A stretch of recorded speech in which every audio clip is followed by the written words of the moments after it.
What's up, 24/7 Comics? Carl Choi here, publisher, co-founder. Today's a Kickstarter special. We have a bunch of friends that's going to be joining us today.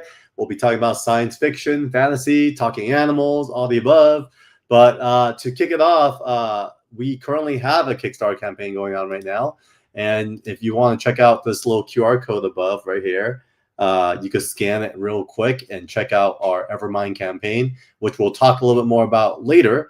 But what I'm going to do for this episode today is just to welcome some guests who also have active Kickstarter campaigns. And we're going to talk about their campaign and then we're going to talk about their stories. And so with that said, let's welcome Mr. Chris Mancini to the table. What's up, Chris? Hey, Carl. Good to be here.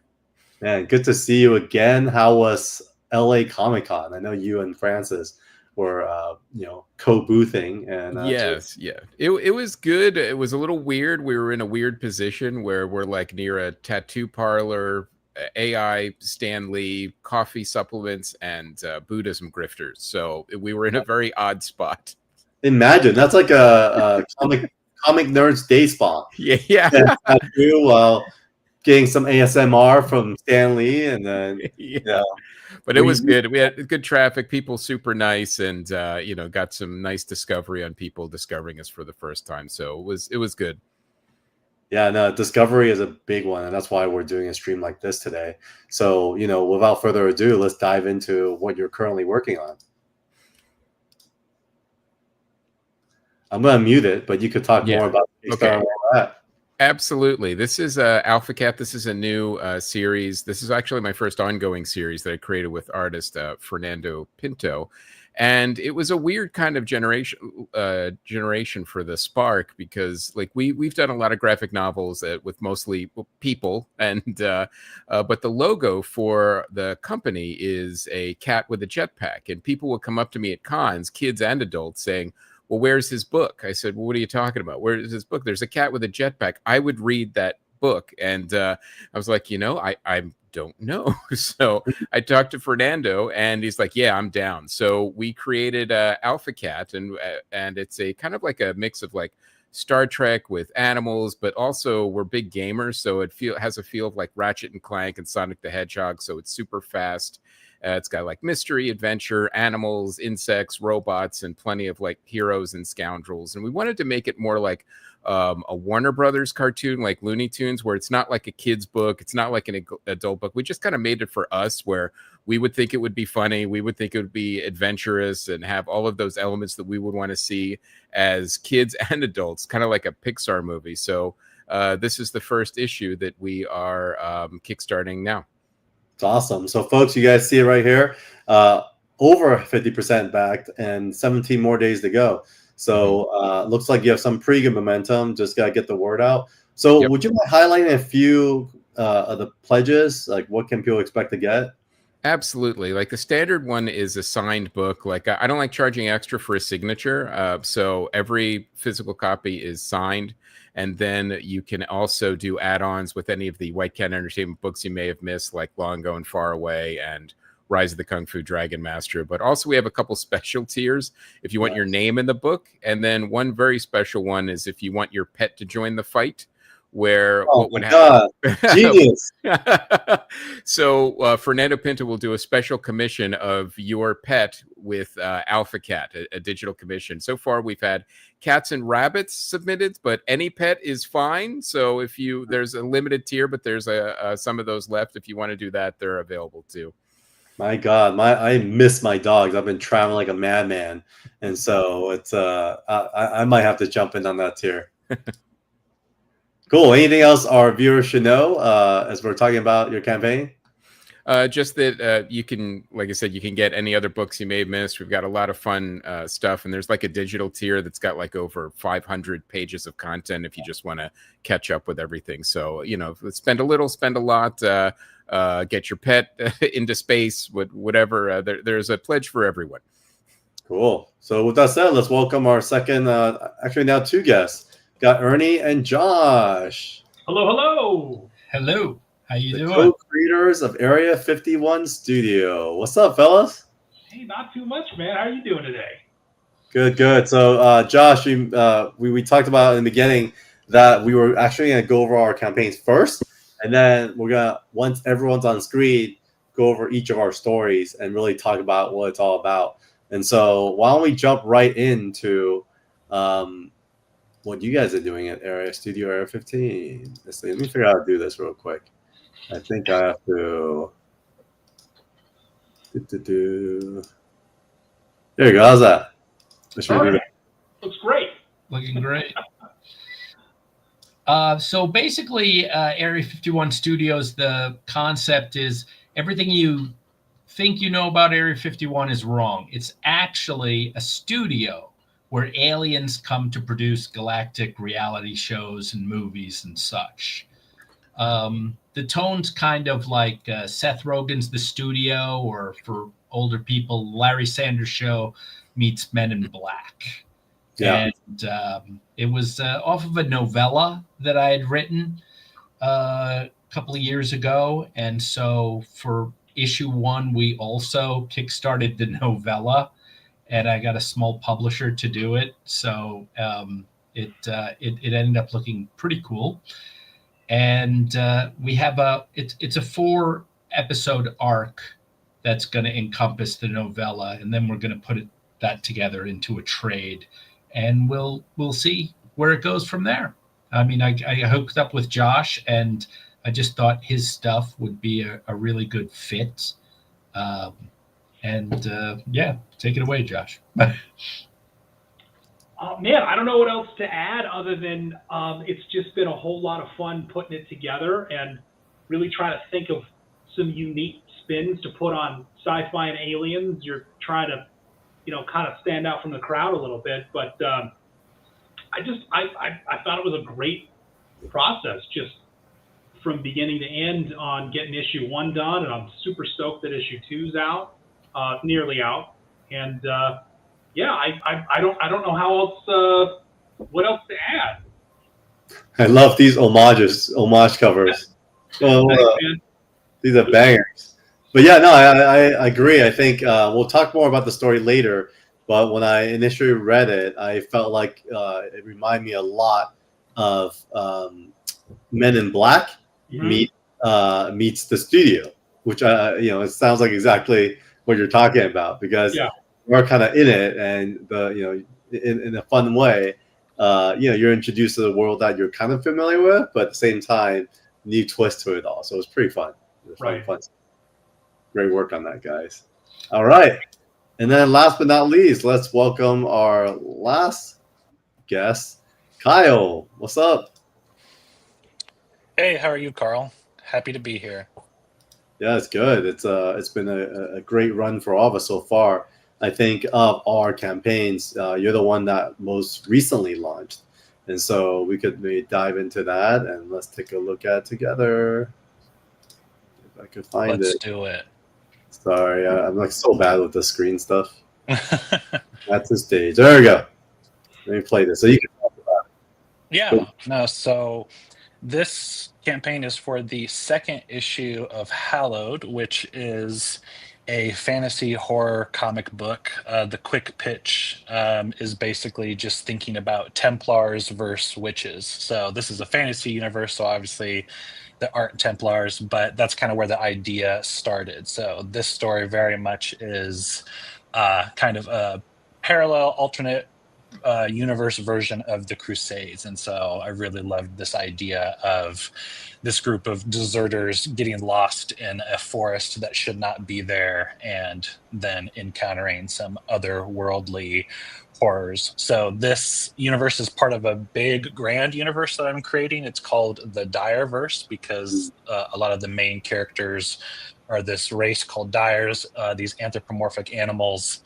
And so this is one of many to come. I was surprised that it was the first one that we went public with, but there's other ones. And so basically it's just a big creative playground for me to tell different stories in the same universe, because I want to do, a murder mystery with fantasy. I want to do romance. I want to do comedy. And so this is very much our horror story in this universe. But yeah, we had our first campaign last year, and it was really fun, great reaction. People were very kind and generous, and so we are back once again. It's the same team, me writing. We have Riccardo Ficini on the pencils and inks, and then my creative partner Noah Bosley did the coloring. We also have another colorist this issue who helped out a little bit, Jenya Zobkova.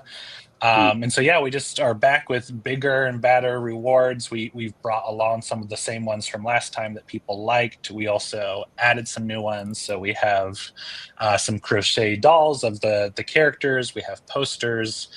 You can also get our first comic, Evil Cast, which is 144 pages. You can get that for just $1. So we really just want to share our stuff with people. And it's been really fun also just doing this to get to meet fellow creatives who are doing really cool stuff who I wouldn't necessarily have met or interacted with otherwise. So very happy to be here with you all. Yeah, no, we're all in it together, guys. I mean, this whole Kickstarter world is definitely a community-driven event. And so we want to, obviously this is not the last Kickstarter we're doing. So we felt like it'd be good to just get other creators on board and talk about our campaigns. And so I guess I'll jump into mine. I am not the artist. I am not the creator. I am the publisher of 24/7 Comics. And this is a sci-fi epic co-created by Daniel Wu and Sean Chen. Daniel Wu was an actor on Into the Badlands. He was also in Westworld, and John Chen, everyone knows him for his runs on Iron Man and Wolverine, but I knew him when he did Ryan the Future Force #9 back in the days in the 90s Valiant universe, where that book actually sold 900,000 copies. And so Sean to me was always like a star since day one, and I've been able to follow his career the whole time. And so it's a bit of a dream for me to be able to work with him.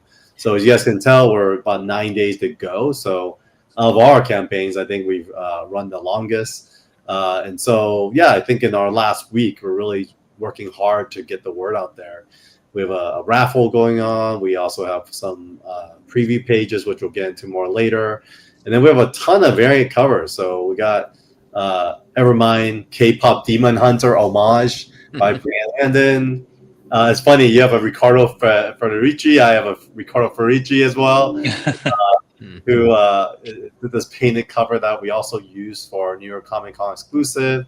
Howard Chaykin, quite a controversial character, legend in the space. Stephen Platt, one of my personal favorites, also signed as Splat growing up. And then we have Alan Davis, Mr. Co-creator of Excalibur, as well as X-Men. And then PJ Katakudan, who's a Filipino-based artist. And so, yeah, I think it'll be cool to just kind of, circle back with everyone here. How's it been so far, guys? I mean, we are launching at a very interesting place and time. I don't know about you guys and how it impacted you guys, but the day before our launch, which is, 21 days ago, we had an email from Kickstarter saying like, hey, sorry, guys, but we're going to be on strike. And so we'll do our best to continue supporting you, but, write to our CEO. And I did. I want to be supportive. But I think I can't help but feel like there was an impact on the campaign. So how was it for you guys? Like, were there any impact? Did you guys not even know this? Kind of curious. It's definitely impacted. We were talking about earlier, like discovery and like people finding different campaigns and getting on like a couple of lists or project we love, things like that. But at the same time, you can also see how much is actually automated at Kickstarter. So I think it's definitely had an impact, but judging from everybody's campaign here, it hasn't stopped any of us, that's for sure. And that, we support the union as well. And even the union said, look, we don't want people to stop pledging and we don't want people to stop doing campaigns. We want all the creators to keep going. Our issue is with the negotiations with management, which I thought was really cool. It's great. Yeah. Like they don't want us to be affected by the strike. Yeah, no, we went, I think 1 day or 2 days before. I was talking with other people because it's both Josh and mine's second Kickstarter. The The previous one was our first, and everything Yep. was new, and we just didn't know what was going to happen. Like, yeah, you can read a bunch of stuff, but until you press go on the button, there's just like a lot of unanswered questions. Like sometimes it says, "Oh, it might take 1 to 3 days before you're going to go." So I'm like, okay, well, we'll press it now. Hopefully they'll get back to us, and we're live. And I'm like, oh shit, we're live now. So the second one was a little bit easier on that, but then like one day before, we hear Kickstarter's on strike, and I go, what? Like, am I going to be able to press the button? But it was a strong start. I mean, we've only had the 2 experiences, so it's strong start followed by doldrums a little bit, So normal Kickstarter behavior. We're finding out. That's our usual. So that's what we got going right now. Yeah, I think it definitely made an impact. I mean, similarly, right when we launched is kind of when I became aware of what was going on. And so my immediate thought was like, oh, wait, oh, no. Like, I want to make sure that I'm, supporting the right people. And then quickly, like Chris said, it was nice and like a relief to hear that, the union was still wanted, to support the actual campaigns and all of that. Because I didn't want to feel like I was going in opposition of that, because to me it wouldn't be worth it. But yeah, I think it's been slower, and then like some of our main contacts, like they're not working, and so trying to respect that to where there are people that I could go to with like immediate requests and kind of lean on, and here that's not the case, and so you're getting new contacts, and then that's just kind of a strange dynamic where you're like, how does this person feel about what's going on? Are they like doing well? And like trying not to feel too obsessed with your own campaign to where, again, you feel like you're going over against other things that are happening. And so yeah, it's just kind of an awkward place. And honestly, this issue I feel like has been cursed. I feel like it's been like pushing a ball up the hill to get it to happen, and there's been so many issues, and I've promised our backers, like, I'm going to tell you many tales over the course of this Kickstarter and my updates of just like how much a pain in the butt it was to get here. And so when this happened, I was like, leave me alone. I must have pissed off a witch or something, because I feel like we're cursed. But at the same time, as everyone said, like, people are still on, they're still game, and it's been encouraging to see returning backers from our first campaign show back up and show us support. And again, to meet other people who are running right now who are dealing with the same things. And so I think there's a lot of camaraderie here as well. Yeah, I could say I don't know if I speak for the rest of the guys, but Kyle, you're not alone.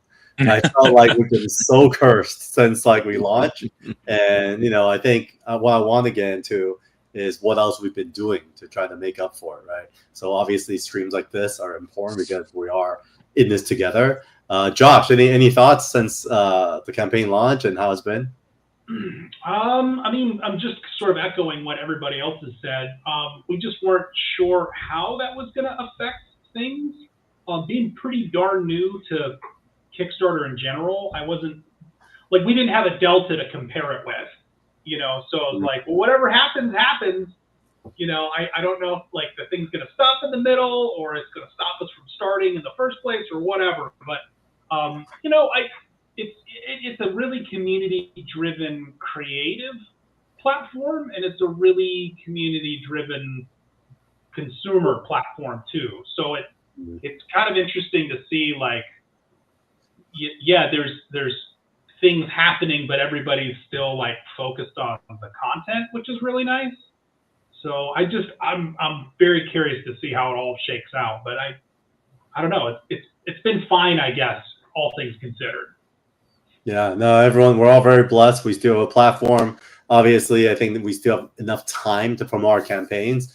And, we were lucky enough to hit our goal. And, the fellows here, we want to make sure you guys all hit your goals. So everyone who's watching right now, I think there's about 16 of you guys. Spread the word. I put all the links of all the campaign in our chat for whatever platform you're viewing from, whether you're on Facebook, YouTube, or Twitch, or X. check out everyone's campaigns and, put a little bit in and back them. So for the second part of our show, what I want to do is go backwards. So Kyle, you're going to kick us off. We're going to dive into the stories of each of these books, because I think it's really important for folks to know that, I think one, maybe share your origin story, and then just a little bit about yourself as a storyteller, as a creator, or whatnot. And then number two, I'm gonna pull up the pages from Hollow, and then have you kind of talk us through this issue 1 that I have in front of me. And then for the audience, if you guys have any question, feel free to chime in as well, and then we'll go from there. I like it. Let's do it. Yep. Origin story. I started originally in film. I was a film boy, and once I got to film school, I quickly realized that I did not want to do film. I was in over my head, and I realized it was because there was such an emphasis on the technical aspects, and it was there that I discovered my love for the actual writing part. And so going out of school, I had the desire to write, but I also was so used to storyboarding and to having visuals that comics kind of was a natural medium to land in. And so I connected with my creative partner, Noah Bosley, and we kind of had a meet cute at a restaurant where we hadn't seen each other for a while. And I told him, hey, I want to write comics. And he had this little anime glint in his eye, and he was like, I want to draw comics. And then we stared deeply into each other's souls, and then we hugged. And I won't describe the rest that happened because it's not for you guys, it's just for us. So for then we started working on stuff together, and that's what led to us eventually doing Evil Cast. Noah wasn't the artist on that because he quickly realized that he didn't have the stamina or desire to actually draw. He enjoyed more the lettering, the coloring, kind of the whole typeset, putting the whole package together. And so that's when we started reaching out to indie artists who were in various forums, Facebook places, just looking for work. And so that's how I got into comics, and have loved doing it. I wish I could draw. It's very humbling, just realizing how bad I am at it. But it's really fun collaborating with other people who are more talented at me and have a skill that I don't. So Hallowed, to get into the story of it, I said a little bit about creating this universe, but I really wanted to tell a story, again, that talked about some deeper themes, faith, war crimes, to put it lightly. But obviously I didn't want to just put a big dramatic snoozer in front of people's face. And that's what I love about genre fiction and genre storytelling, is that you can kind of get away with some of that stuff to where it's more digestible. And so I grew up in a very conservative Christian environment, and I really just became fascinated with the Crusades growing up, and just the idea of weaponized religion. And so I wanted to tell a story that talked about that, but also explored the idea of how much do people have to suffer for their mistakes? At what point are you allowed to be forgiven, both by others and also for yourself? And so the stuff I had written before a lot of times featured characters who were great people, very admirable, a level that you want to strive to. And I wanted to give myself the challenge of writing characters who were very broken. And so the first issue, I kind of treated it like the Predator, where I wanted to introduce these characters, and they all look cool, and they have cool skills, and they're very deadly, and kind of show them off and be like, wow, these guys are badass. And once we transition from that in the first issue, then I wanted to slowly start peeling back the layers, where you go, oh my gosh, like some of these people have done really bad things. And then also, because you see how, capable they are as a team, once they face this thing that they don't understand, and it starts slowly picking them off and their sanity starts going, it makes it truly scary, because you've seen what they're capable of, and it makes this other threat so much more real. And then, of course, using that to actually explore, again, their inner psyches, their sins, if you will, and that question of, like, can you come back from the things that you've done? So again, it's a big, fantastical action horror story, but that's really what is at the heart of it is just this idea of, again, forgiveness, atonement, and the pairing of religion and war, and how that can kind of be a messy thing. But again, don't worry, there's plenty of guts, action, badass helmets, people striking cool poses. But it's also just, yeah, my love letter to fantasy, but wanting to put it through a horror lens. No, I love that. I read it, and I also grew up in a Christian household. My dad and grandfather are both pastors, so I grew up pretty conservative. And I thought it was very interesting because you took a very serious story, and then you went with anthropomorphic animals. So what was the thing behind that? Yeah, originally this was like, real life Templars and very like historical fiction. And honestly, I got overwhelmed not knowing how to tackle that in a historical fiction way. I was struggling with the language of like how much do I lean into how people would actually talk? How much like research do I have to do? And I think there's a really cool alternate version of Hallowed that is historical fiction. But I realized that stuff was getting in the way of what I wanted to do. And so once I asked myself the question, hey, if this was fantastical, if this was set in another universe, would I actually do it and would I have more fun while still accomplishing what I set out to do? And so the Direverse already existed at this point. And so it then just kind of clicked into place where I was like, wait, would this make sense to tell this story in this universe? And quickly, once that became a possibility, it seemed perfect because I already had, the idea of these civil wars taking place on this continent for these anthropomorphic animals. And so I realized I could use that as my crusade. And that's kind of where we went from there. Super cool. Anyone else from the panel have any questions for Kyle? I had one actually. I really enjoyed it. I backed the campaign and I have I read the first issue. Like you were pretty much like at the first page, we're setting up like this entire world. It was almost like you're setting up like literally like a Middle Earth, the Third Age or something like that in like a couple of paragraphs. So I was wondering, how do you lean into like how much is too much or how much is not enough for like backstory and setting up your world before the book? Yeah, I think that's something that I struggle with, and I know that like for the first issue there was some feedback where people were like, "Hey, I didn't like that lore dump at the beginning," and I was like, I think that's totally fair. I don't necessarily disagree with it. I just realized while telling all these different stories in this universe, I'm trying to keep track of all these timelines. I know all the lore, and I'm not sure if that's going to translate when someone just pops in. And so for me, I personally don't mind those little lore dumps. And so for me, I just wanted to think, okay, like if we did a Star Wars, scroll, like what would it say? And what's just a little bit of flavor that I can give these people? And I had folks read the comic before that existed, before we added this page, and they were fine. It was more just a personal thing where I was like, to cover my bases of at any point someone just dropping in here, I want to make sure that they have just enough to where they're taken care of, even if it annoys them, even if they're like, ugh, at least they know some of the essential information that I can rest easy, not having to like awkwardly work in some of that lore into a dialogue panel, because as you all know, that space is very sacred. It's tight. Like when you have dialogue, it has to be efficient. And so it was easier and just more strategic for me to put it here as opposed to worrying about a character just being like, hey, I know we both know about this thing, but do you want to talk about this really quick for a little bit so that the reader knows? So that was my reasoning behind, but I don't know if I was successful. That's just what we did.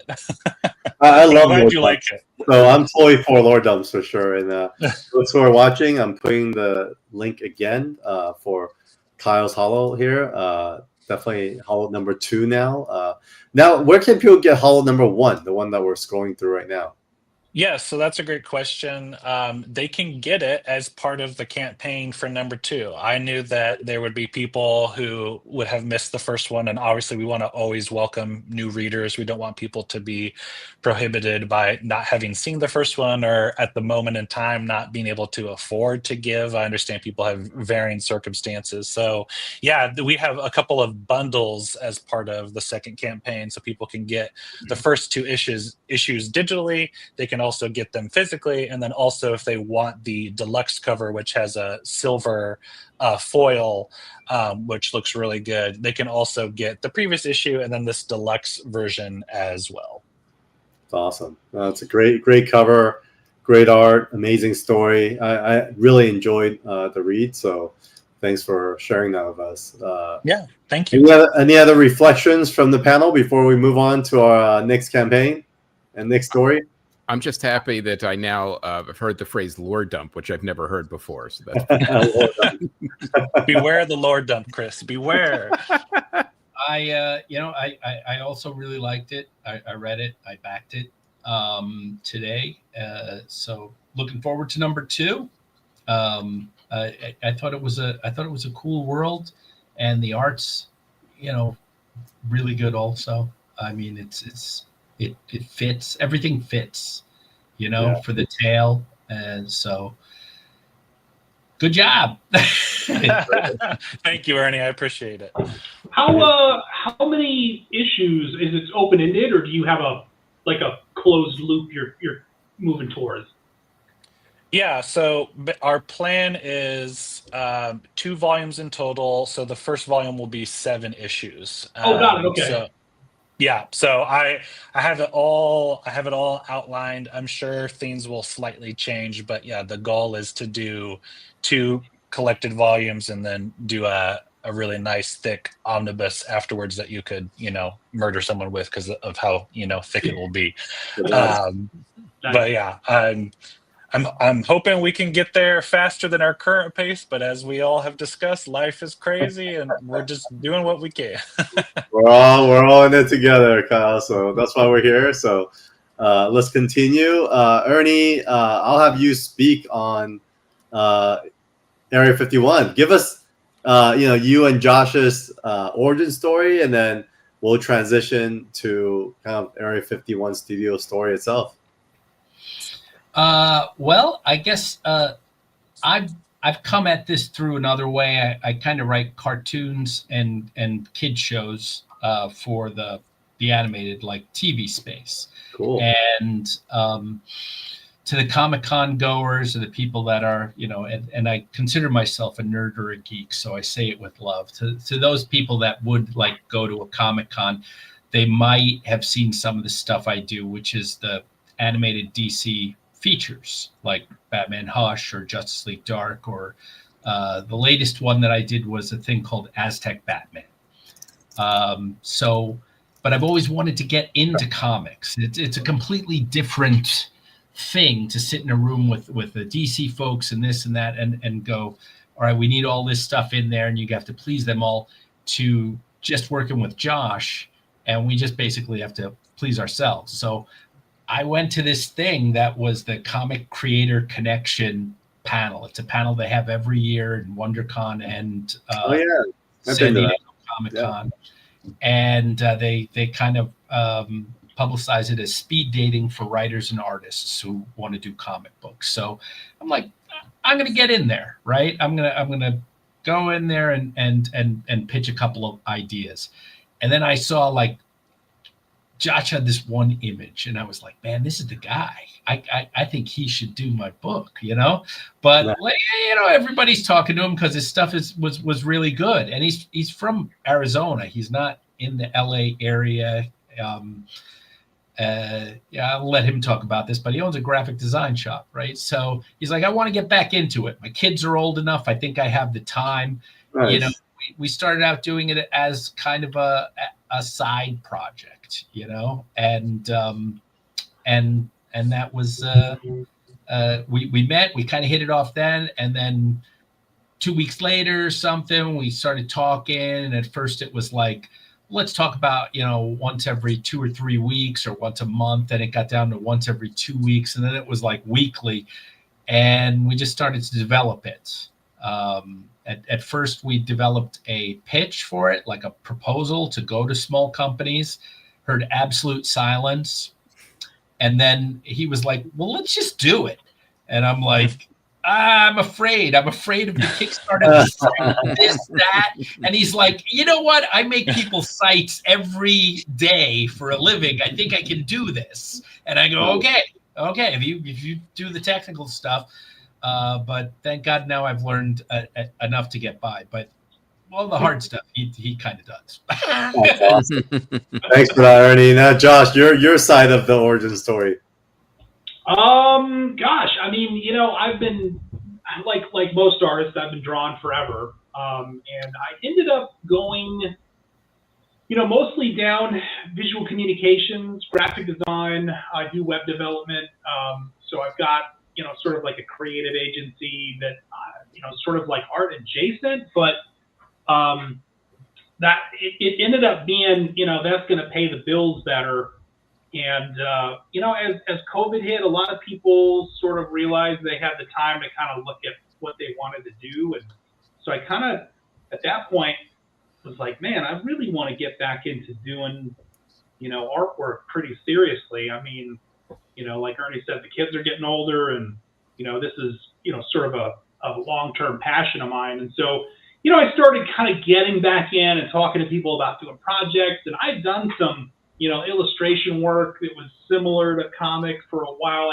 I did a children's book and was just trying to figure out, like, well, what do I actually want to do? And comics kind of, gave me sort of the combination of storytelling that, it's sort of like you forget about them as you get older, or at least I did.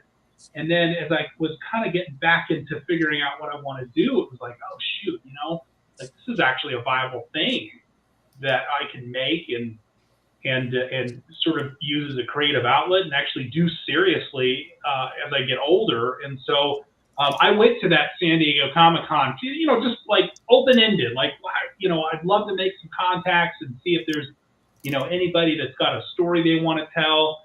And, Ernie and I just met that night, and it was just kind of one of those funny, universe things that, hits and, right time, right place. And it was just a really, serendipitous kind of situation where, you're like, oh yeah, those ideas sound really good. Like, whoa, that looks really good. Let's do something. And so, yeah, we spent some time just kind of going back and forth and figuring out what the art style was going to be, what we wanted to shoot for, what the look was going to be like.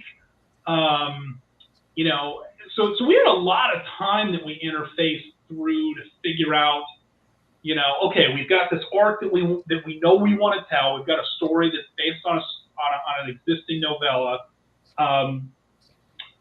So we did a few different iterations to figure out what we wanted it to visually look like. What's the visual language going to be for this thing? And so we settled on this look and just went for it at that point. And so, as Ernie kind of said, it was like, if we self-publish, we don't have to like sign away any rights, or we don't have to like do what other people want us to do. We can just publish this thing, and we get to say what's in it, and we can decide what to do later. Like all the creativity sits in our court, and we get to own it. So that was sort of my push on that. I really liked the idea from the get-go to, just like, we don't need to wait on anybody to do this thing. We can just do it. So that's kind of how we ended up in that space, just going for it. So awesome. Yeah, let's talk about the story, guys. I mean, we talked about it earlier, but as we dive through issue 1, we'd love for you guys to talk us through what's happening, and then also, what backers can expect for issue number 2, which I will throw the link in our chat right now. So issue 1 we find our lead Zephyr Boone, or ZB as everybody calls him. He's kind of on his last shot. This is an alien, in an Earth suit, so he can wander around when he wants. And he has produced great epic pieces, kind of documentaries, kind of dramas, I guess, reality dramas. Of, say, the Crusades, the Black Plague, the Peloponnesian War. These were some of his hits, but it's been getting smaller and smaller and smaller till now he's trying to get this thing called the human race going. And he collects his actors here. And the ones that have just killed themselves, he has the power, the alien tech, to bring them back and then sign them to a binding contract to be his actors, basically. So right.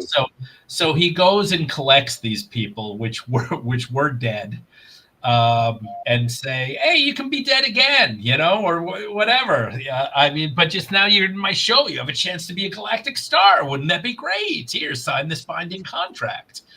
And so at the end of it, they're like, all right, our time is coming up, and it's a live show, so someone put a button on this here so we can start the show. And I mean, there's Pam, the African American woman. She's just start this freaking shit show already, and he's like, perfect, and like snaps his fingers. And that's the end of like issue 1. In issue 2, now we actually see him. We actually see the show, and it's this sad show of 5 people in an RV that he's calling grandiosely the human race. But there's some studio backstabbing between him and his frenemy producer, so it turns out that he gets very good ratings for no apparent reason. It's kind of the mystery of it. And issue number 2 is like more aliens, more worlds, and more studio backbiting. Because while he espouses the love of film and everything, he's really like he's all about him a lot of the times, or it seems like such. And so, yeah, that's but we're just hoping for this humorous Douglas Adams type tone. And like I said, it's kind of the studio meets Men in Black. Yeah, in fact, I can imagine it as an animated series. So you as a writer coming from animation, I recognize it. I could see the cadence. I figured this would be the proof of concept that we might need. Right, cool. Because I've done a lot of show pitches, I've done a lot of decks, and it's there even with the art. Sometimes they can't really get it, but if it's a full story, then they're like, oh, this could be a movie. And at first Josh was like, I could make it far more real. There could be more levels and shades to this, and I'm like, let's go, like that's taking up too much of your time. What about we archerize it? And that's the animation style that a lot of people go for right now, 2D. And it won't be a big leap for someone to read this comic book. And hopefully they go, oh, we know Ernie because he's worked for other shows. I mean, this is the hope. Nothing goes you want it to. But, that's the dream. But we still have to answer to no one. And we get to have a fun time doing this first arc. I have a question for you guys. All right, so we collect the 4 into now what's called the boringest name ever, the trade paperback. I know a lot of people use the omnibus.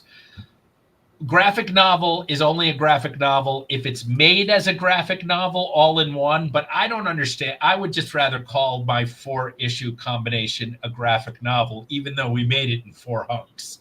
I don't think anyone's going to come after you for doing that. Yeah, right. You're okay. I think graphic novel is fine. Trade paperback is fine.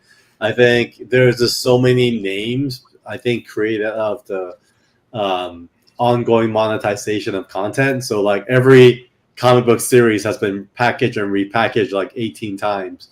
just so they could resell it to new audiences. And so, yeah, I don't think there's a right or wrong name for it. So There's But somebody Kickstarter comes creators at that you I, with, like, I was gonna say, yeah, I bought like 3 or 4 times the same thing. Like, oh, they repackaged it, so Same. it's I mean, doable. but when they go, yeah, now get the trade paperback, I'm like, that doesn't sound good, you know. Get the trade paperback, you know. It's like here's the contractor's blue book, you know. I mean, all right. So before we get to Chris, there's a few questions from the audience. So why don't we have each creator answer one? So for Kyle, what's one detail from your comic, a creature, a piece of lore, a bit of tech that you love, but most readers might miss on the first read? That is a good question. There's one thing that I think is pretty subtle in the first issue, which is that there is like a really kind of just like not emotional gut punch, but just kind of like a visceral death of a character in here. And it's a character that you see much earlier in the comic, but I don't think you really pay attention to that character because it's kind of happening during like a montage sequence. And so in my mind, it was very clear of wanting that same character to be the one who bites it later on in the issue. But I don't think most people register it, and it doesn't matter, but I think it adds a little bit to the tragedy because when this character first pops up, they're excited that the Harbingers are here and that they're visiting their town because this is kind of like a rinky-dinky town that's off in the middle of nowhere. And so to see these soldiers come, their kids running behind them and they're all excited. And then this kid later on in the issue sees his dad get decimated, then he quickly gets a terrible fate as well. And so I think it just is a little layer of tragedy to kind of show that this is a mean universe. It's a harsh universe, but I think most people don't register it as the same character. And so it's just a fun little detail for me. Where was this? Let's see. Can you talk us back through this? Yeah. If you scroll up. Is it here? Keep going. Well, that's the second part. But if you scroll up, keep going. I'll tell you when. So keep going. In that little section right here. Sorry. Okay. Where the kid goes, is my dad going to be okay? And I'm like, your dad just got his head cut off, man. Yeah. Like, come on. Yeah. So if you go down. Okay, so we'll go down from here. Yeah. So it's the other panel. If you go up, sorry. Sorry. Here. Up one more. So that kid right there, you can see they're just following along. It's just a very quick panel. Those 3 kids. But yeah, the one in the front, he is the one who later runs up and is like, yeah, Dad, who obviously is not okay. Are you okay? And then he himself gets it from a landmonger, which are these big worms that the Hintiot, which is the insect race here, that they use to burrow into towns as a form of attack. So yeah, that's him right there. Yeah, is he okay, Dad? You guys, I mean, your dad doesn't look okay at all. No, I mean, why would he think R.I.P. he's okay? Why? Trauma, shock. Oh, then he gets eaten right here. Gone. Poor kid. Great question. All right, now for Ernie. Thanks for that, Kyle. Ernie and Josh, I think the second question is, each campaign has its own unique tone and audience. How did you figure out the best way to present your story to your backers? Maybe we'll let you know when we figure it out. I don't know. I feel like we tried to put as much. There was a lot of discussion in the beginning of like how much to give people, because it was like we don't want to give away everything, but then again we want people to see like a ton of stuff that's in it. So I don't really know the answer. I feel like maybe this is something that like by campaign 3 or 4 we'll maybe have a better handle on. I just don't have enough experience to know if less is more or is more. I don't know how Ernie feels, but that's sort of I just man I wish I was an expert enough to say. More is definitely more. No, but Yeah. you know what? I think that's science, man. That's maths. You know, it might go a little bit into the first question. Also, it is this thing was based on a novella that I had, so it's all the stuff that inspired me. Well, okay, something that you wouldn't know when you were reading it necessarily.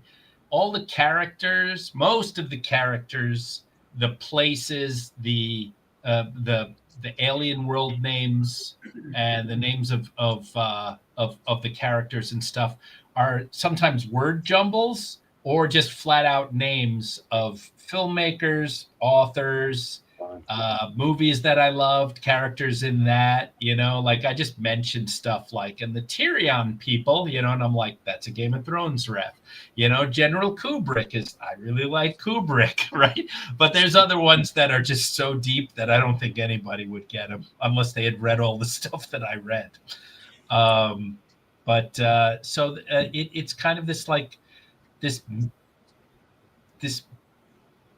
all of the above. All of the above, when you're picking on the menu, you get to pick one of everything. Well, in this case, it was then with doing the comic, it's like, well, let's get Josh's stuff in there too. So the comic and the novella are a little bit different, and I'm fine with that. They're going to go to the same ending and the same major points, but then I see him draw like a character, and I go, man, that's a really cool character. I'm gonna have to give that more, like more of an arc than it had necessarily in my novella. So I'm awesome. Positive that doesn't answer the second question, but that's No, I think it makes sense. I think it's when you are in the creative process. Sometimes you just have to, I think there's something that's said in Pixar where often they will take turns down a certain path, not knowing what they'll get. And then sometimes it's those U-turns, those cul-de-sac where you pick up the gems to bring back to the main story. So I do feel like it's the same way when you see your characters come to life, that it could and should inspire even more. So with that said, why don't we jump into our third campaign, which is Mr. Chris's campaign here. So Chris, why don't you share your origin story and what we could expect from Alphacat?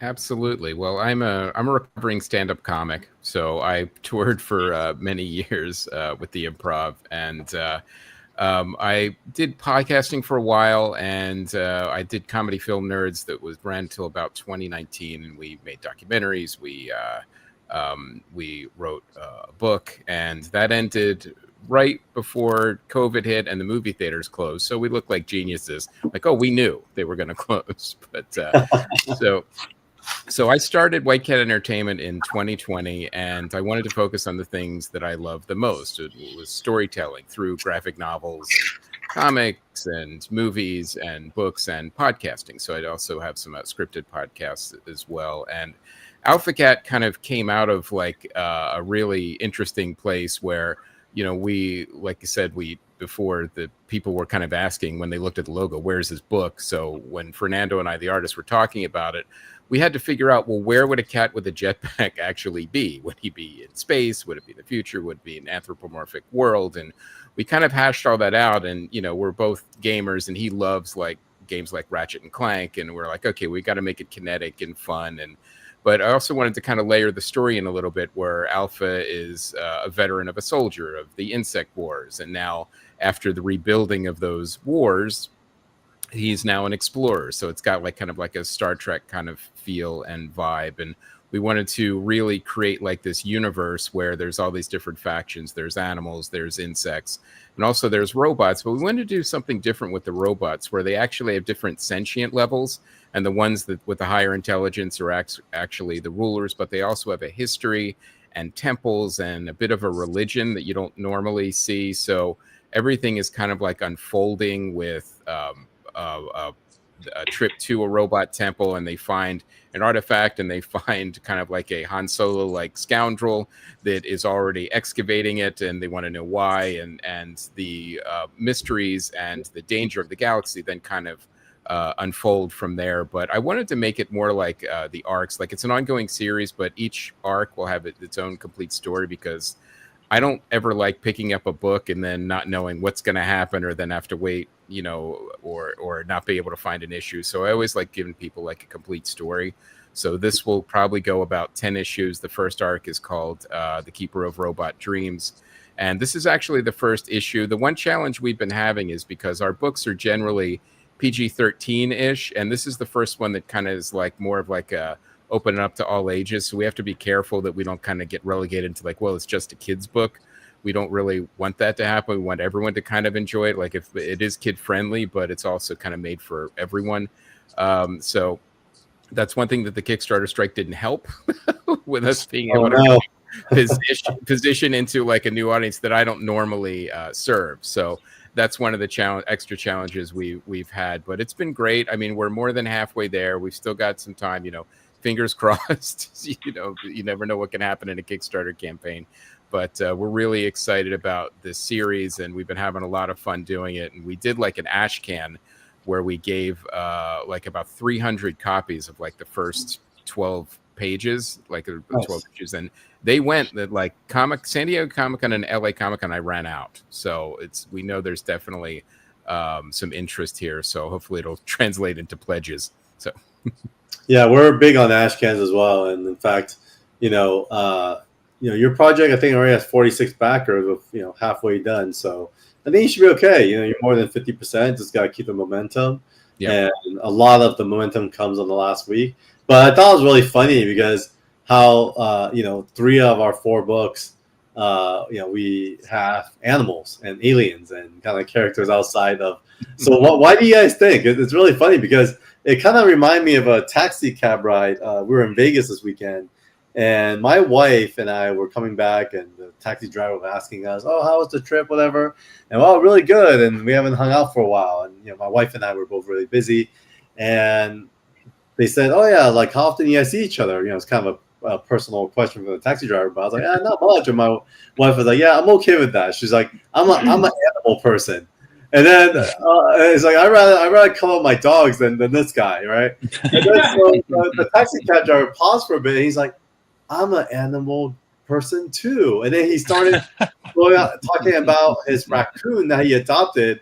And it's Randy the raccoon, and then they have like another Gucci the dog, and how they're best friends. And then Randy would walk Gucci, I guess, like in Nevada, you can actually have raccoons as pets, and they eat with their hands, but then they'll wash their hands after. It's hilarious. I learned so much about the raccoons.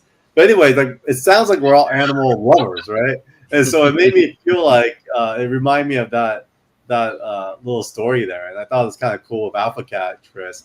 How you put in a whole kind of PG-13 universe, also kind of like an animated world, right? Yeah, for sure. And it was all based on actually a cat that I had. I had a cat that lived for almost 21 years, a white cat. We named her Avatar way before the movies, but and then the cat would always sit on like her little stand while I would write. So she kind of became my writing companion. So I named the company after her. And then when people were interested in the logo, then we created Alpha Cat from that. So really my cat is in every aspect of the company for sure. That's hilarious. Yeah, I miss my dogs. I've been traveling so much.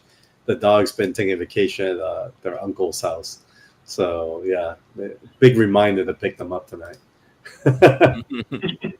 So any questions for Chris at Alpha Cat, guys? I know you guys got a chance to read it. Any questions for Ernie at Area 51 Studio? I really quick just want to... Oh, sorry. Oh, I was just going to say for Ernie and Josh, I just wanted to say I read and backed your book too, and I thoroughly enjoyed it. And it's funny. It's very hard to do humor in comics, and you guys really pulled it off really nicely. And I've met that producer, by the way, we were meetings in Hollywood. Absolutely. I've completely met him. And I know just from even looking at the panels, you've been on some of those sets too. So. I mean, it's just one of the weirdest places. You know, it's all fake, but it's so real when you're doing it, you know. But it's like, and anytime you hear it's like, yes, of course, man, let's get lunch next week, you know, and you'll never hear from that person again. But both of you at that moment, you were really gonna have lunch, you know. It's just like a little odd thing. And then there's always the, you know, I'm the more generous, I'm the better moral person than you. And then they would just like, you know, I mean, whatever. It's like the new Nazis have funding. It's like, well, maybe my projects are good for them, you know? Like, you know, like, could I get a meeting? You know? It's pretty funny. So it's the dichotomy. I think that's just kind of humorous about what we're doing in that area. And not that I'm a great large piece of it, but just, you know, you get to see some of it. And there's a saying. It's like, what's your most exciting day on this on a Hollywood set? It's like your first day. What is the, you know, most boring day the time when you're on the set? Every day after that, you know. So it's like, well, it's funny, like it's moving towards that direction these days. I don't know where you guys live, but at least in LA is moving towards these vertical drama production houses where everyone's in-house now, and you're on set all day long. And it's interesting. It's kind of going back to the old school of how things started.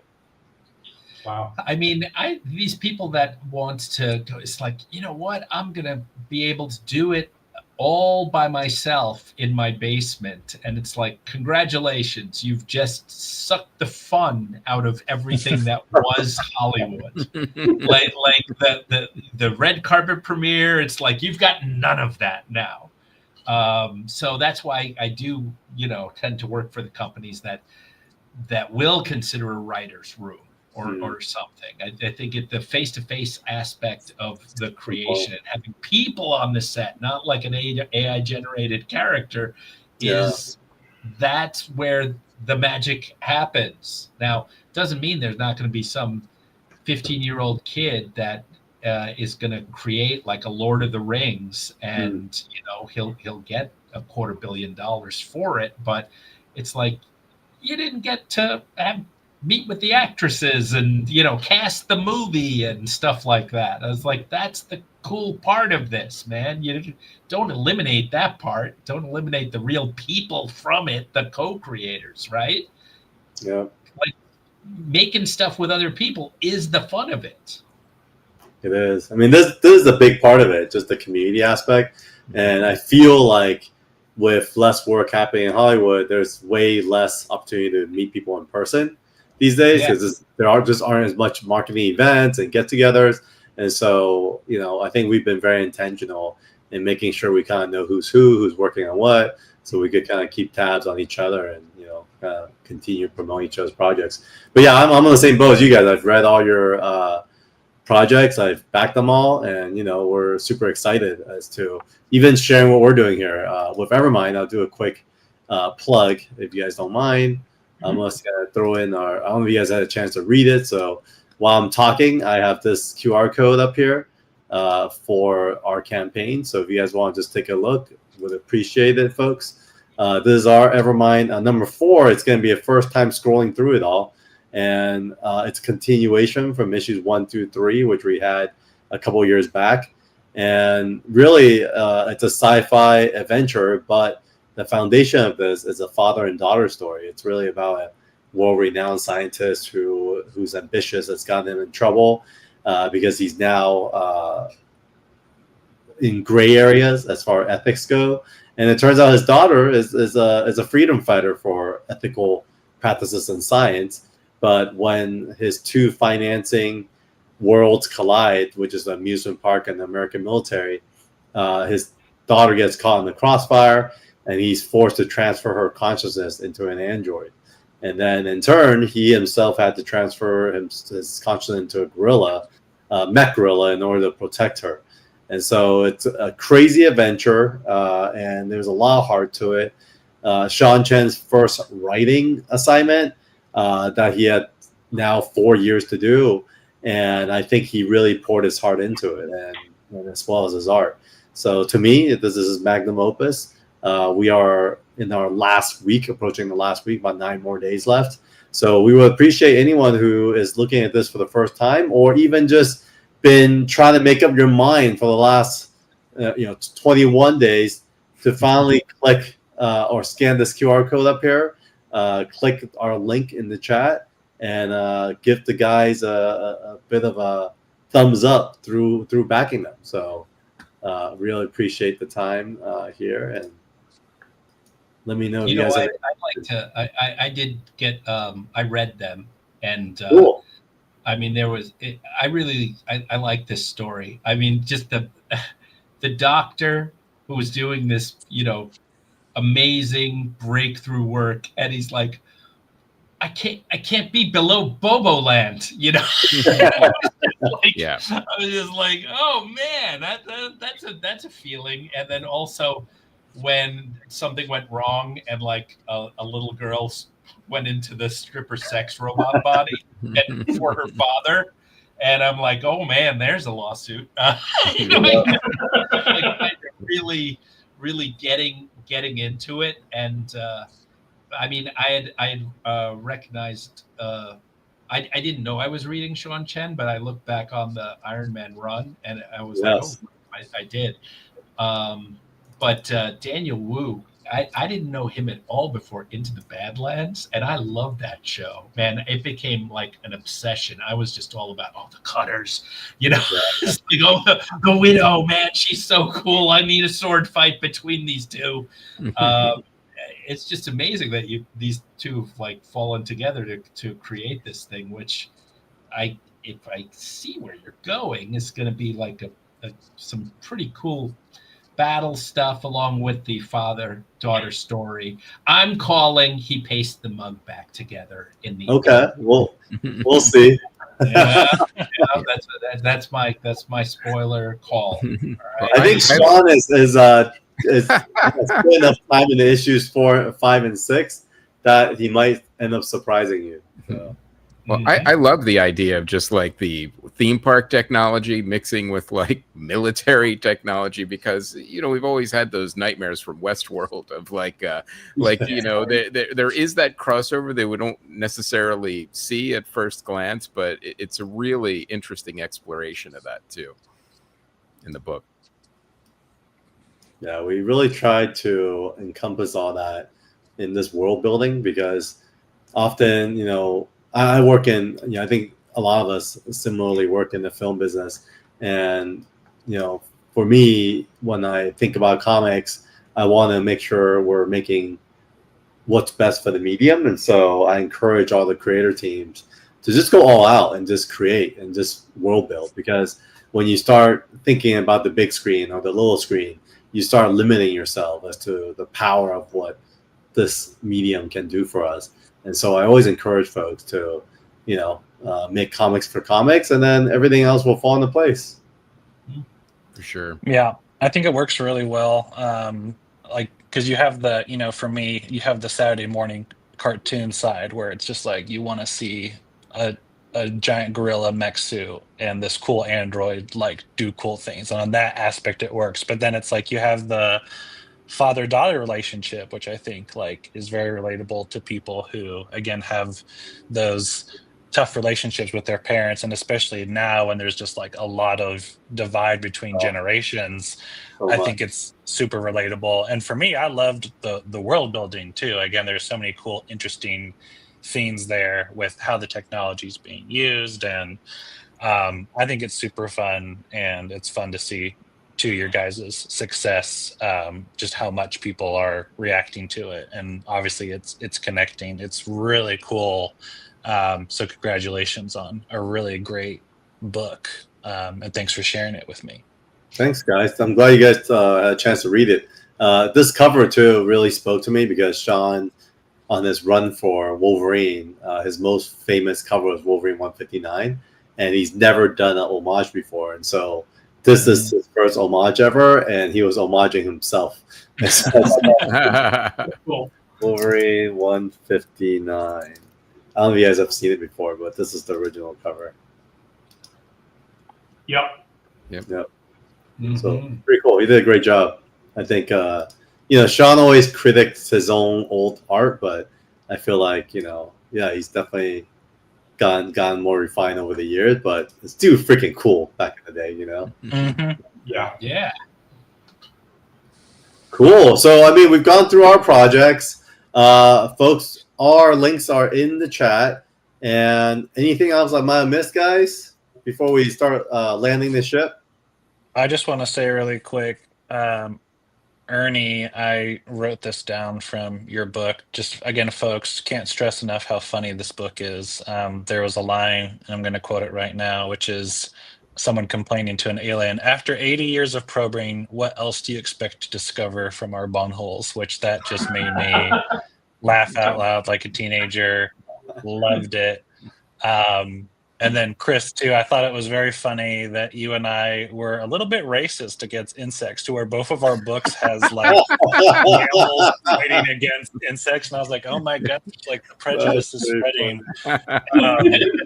But besides Star Trek, your book also reminded me of Firefly and also Cowboy Bebop. And so just to make it clear, too, I really like you guys' stuff as well. And I'm excited for Alpha Cat 2, 3, 4, whatever is to come. I love a good anthropomorphic space romp. So thanks to both of you guys as well for sharing your stuff.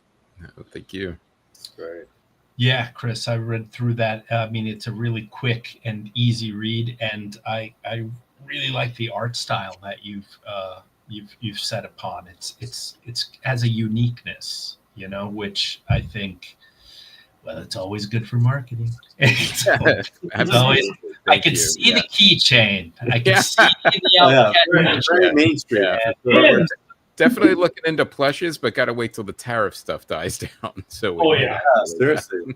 I mean, speaking of tariffs and plushes, I mean, Kyle, you had quite a offering in your Kickstarter. I saw like all kinds of products. You had like this super cute croquet doll. You had like a lot of variety. Even this whole well, give us some TLDR behind the philosophy of such a product heavy campaign. Well, so it comes with the caveat that we're not doing international shipping.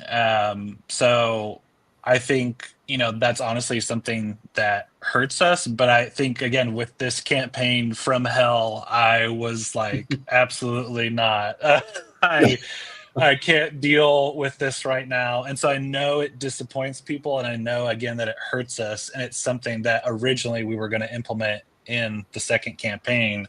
Because the first one, I was like, we just need to get our feet, like Ernie and Joss. It's like, we haven't done this before. So like, we just want to kind of test the waters, make sure we don't make promises that we can't keep. And so we were going to do it for campaign 2, but then just, the political climate, the tariffs, everything that was going on, I was like, I don't want to, again, make promises that I can't keep. I don't want there to be any sort of situation where, again, we're getting boned in terms of what we promise and how we price things. And so it is something for those who are interested that we're working towards. But yes, it's much easier to make these offerings when it is just throughout the United States. So we have some different suppliers who make different things that make it very easy to offer that. But no, this would be an absolute nightmare if we were shipping internationally. So just know that.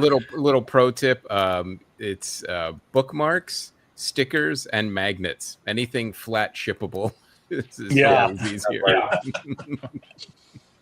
So we got last words from Jane. Thank you for the stream. It was so fun, cool. Listen to all your stories and Kickstarter insights. Thank you, Jane, for tuning in. Anyone else who is watching. So with that said, guys, we are in the midst of it all. So let's stay in touch and continue co-promoting each other's campaigns. I think we've done email plugs and update plugs already. So feel free to let us know. We could be helpful. And everyone who's tuned in today, on behalf of the panel, thank you guys for tuning in. And please back the campaigns. Bye, Thanks, guys. guys. Thank you very much. Appreciate it.